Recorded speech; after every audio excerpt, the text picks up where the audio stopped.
I'm trying to understand what caused this. And, Joseph, you look at the motive here. There was a fear over the 5G technology parked outside of the AT&T. There was that loud sound, evacuate, stay clear of the vehicle. We will not know what the motive is because he died. What do you make of it? Because as we look at this body cam footage, we're getting more of the story. With the little that we have, I make the following, and that is that he was probably a paranoid schizophrenic. Sure, they're going to get his mental history and his background.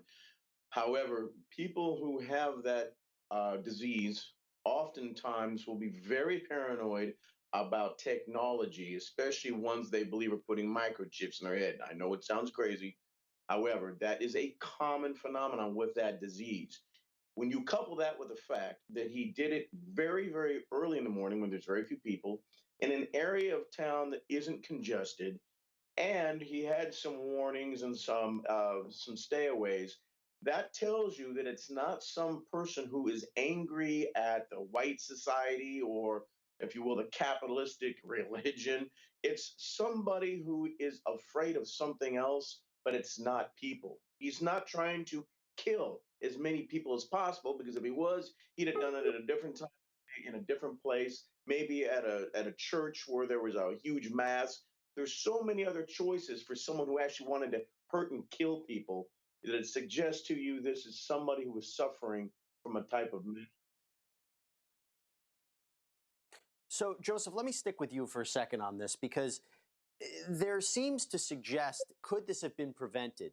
Apparently, Warner's alleged ex girlfriend had told authorities that this guy was making bombs, but yet he wasn't on the TBI's radar, the Tennessee Bureau of Investigation, and I believe the FBI didn't have any records for him. So, how is that possible when you have someone saying he's doing this and all those months later, look what happened?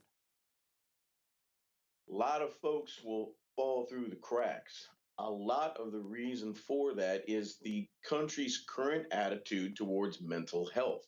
If you will recall, it was President Reagan who decided, oh no, we're not going to pay for people who cannot care for themselves anymore due to mental diseases. We're going to dump them all on the streets and let society deal with them.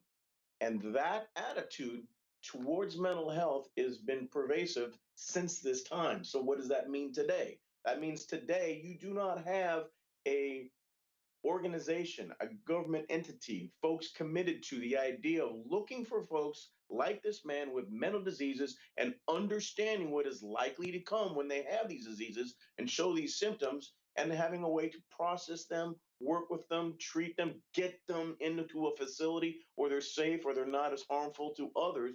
We did away with all that because people want to be angry instead and say, oh, I don't want to pay for things like that. That's the problem. And it's a small group of people when you consider the huge population of the country.